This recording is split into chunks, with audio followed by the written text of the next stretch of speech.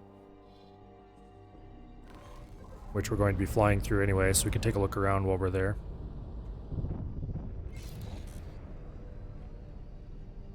I think we have discouraged them enough that they've stopped trying to build stations.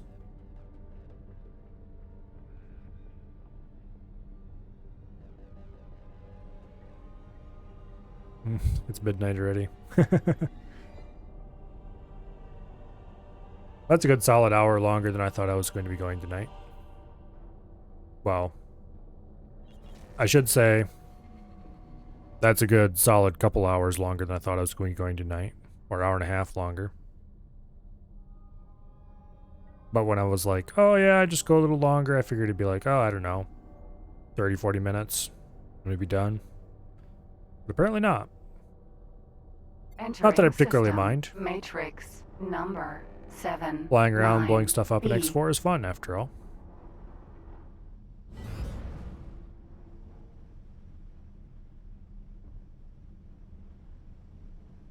Don't see any new stations, but that's... You can't usually see the construction sites anyway. Not until you get in range.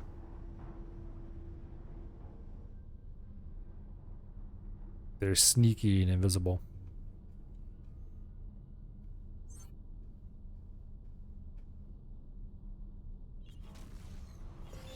Come on, just take a leap of faith. I know these people well enough. They'll see reason. Eventually. Okay. Let's go talk to the Aki. All sorted out? I'll make my way over to you.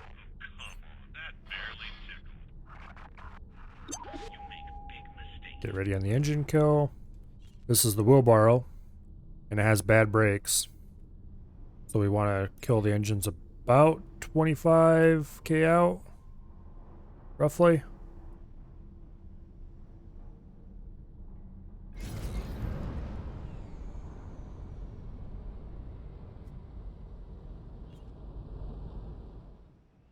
Pretty much exactly 25k out. Oh. Get a bit of side thruster going here. Docking granted.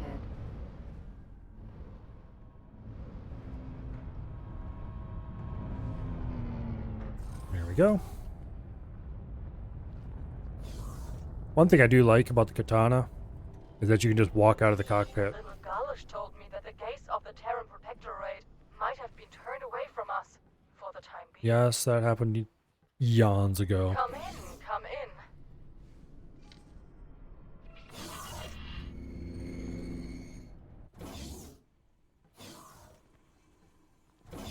Okay. Hello, say your stupid little spiel. I must say, working with you has been a real roller coaster. But it seems that, despite the confusion you keep causing, you've managed to maneuver us into a position everyone can be reasonably content with. Yep. We're really running out of rewards here. What would someone like you appreciate? A really nice We ship. don't have much in terms of resources we could share. Everything our freebooters have brought in so far went straight into repairs and research. I'd take a maxed out Maria. If only we didn't have to worry about the xenon whenever we make a move. Look out your window, We could lady. actually expand our You might have to operation. lean around a little bit, but you could probably see the wreckage of the shipyard from here. My language. Who invited this clown? Ooh, you think Douglas is a clown? I immediately like you better. Myself. Dal Busta, political analyst, private tutor, and bon vivant extraordinaire. No, you're a clown. Yeah, let's leave those two alone for a while. To me, it seems like we've done enough good deeds for one life. Oh yeah, this is the one that gives you the armored lockboxes full of all kinds of good loots.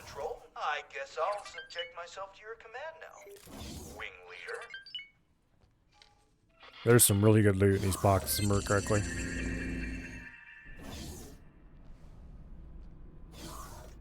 But I don't really need good loot, so I don't know if I'm even bothered to open them up. Because opening lockboxes is a pain in the butt, and I don't like doing it. Katana. Out of my seat, please. Hello.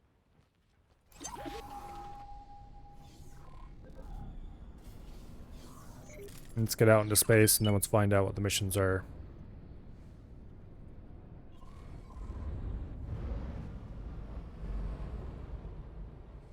Okay.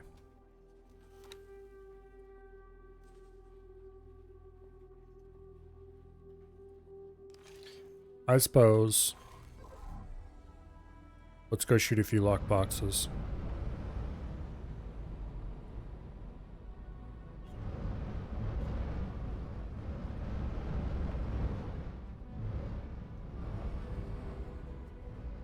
Okay. This brings back happy memories of early lockboxes.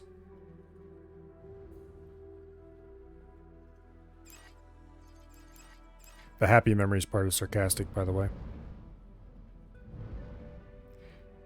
I had a few very interesting early lockboxes. Are these the ones you just shoot at anywhere? Here. Lockbox. Let me shoot the damn things. There we go.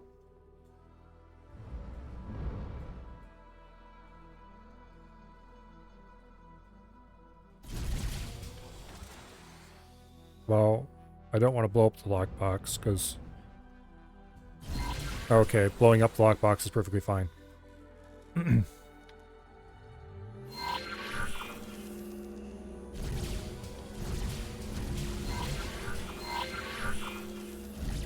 that case...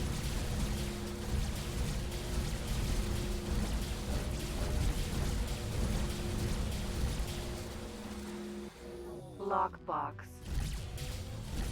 Would you please aim the guns at the damn thing? There we go.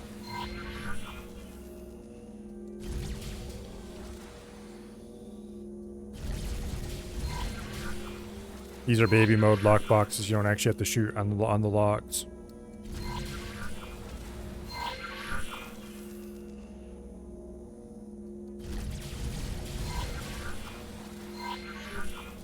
Yeah, there's all kinds of good stuff in here.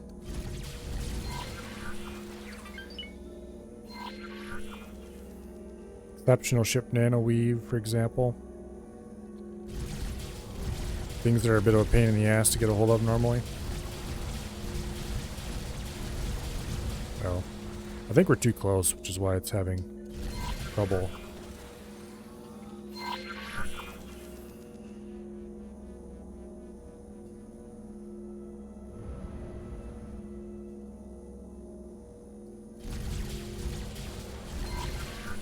Yay! Mission completed, please.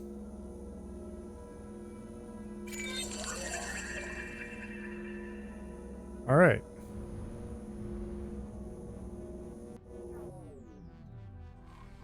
Did it actually complete the whole thing? It did. It just completely skipped. That's cool. Is there a thing that shows completed missions somewhere?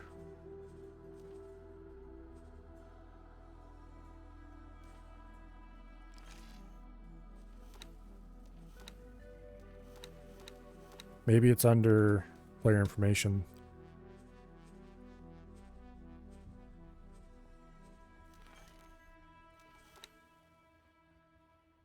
Okay, I don't care about you. This apparently does not list. Yeah, it does.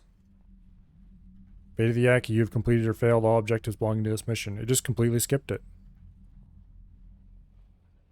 Interesting. Because there's a mission in Fate of the Yaki that requires you to clear all these systems of Xenon. And apparently if they're already all cleared of Xenon, it just automatically auto-completes. That's kinda cool. I mean, I guess there's no reason to tell you to clear all the systems of Xenon if they're already clear. But anyway, I guess that is all the objectives I had lined up for this run.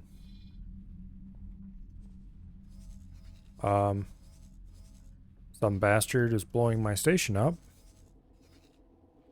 Where's the sin that's supposed to be dealing with that? Right here. But I don't really want this system anyway. I want the Argon, not the Argon. I want the split to take it. Which who knows if they will ever do. Obviously they won't do it while I have a station there, but... Anyway, I completed my mission to either own or have the split own these systems. I have destroyed all Xenon that are anywhere adjacent to split systems. I have completed the split storyline. And I did the whole thing with nothing but Terran ships. Nothing but Terran gear. Nothing but Terran stations. With the sole exception that I used a couple of split crew quarter thingies, workers, living quarters, because I wanted to have split crews on my ships instead of Terran crews.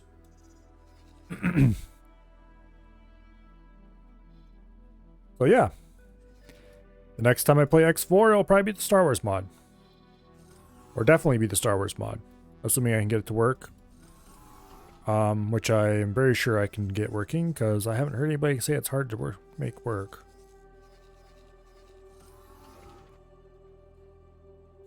But yeah, for now though, let's make the final save here. I do want to have a save, well, saved. I'm going to use slot 2 because just on pure coincidence, the final save of last run ended up on slot 1. So we'll overwrite slot 2 with the final save for this run.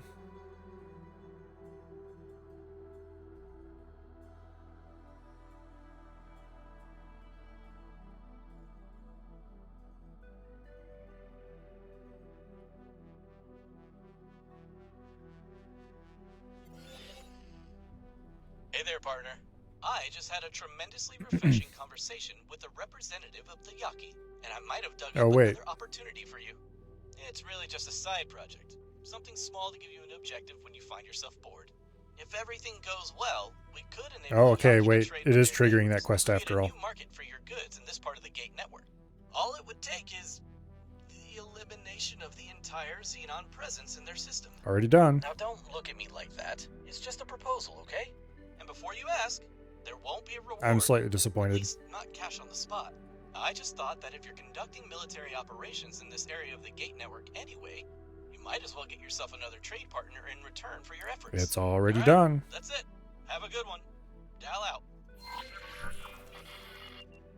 Or it should be already done.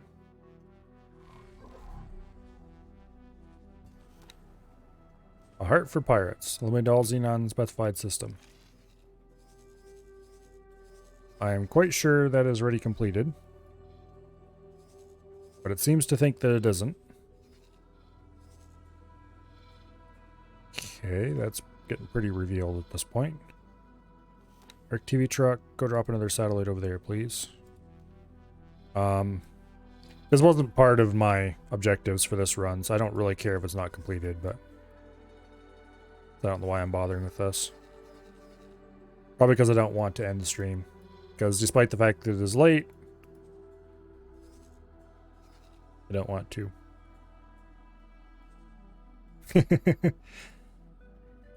Anyway. Final save's been made. Yeah, let's see. Is anybody doing anything else? Abby's not doing anything tonight, apparently. Neither is Af, unless they're going to do it later, which this seems pretty late. Wasted's playing Arma, which is boring as heck. Yeah, I don't know. I'm not going to raid anybody tonight, I don't think. So, thank you all very much for coming.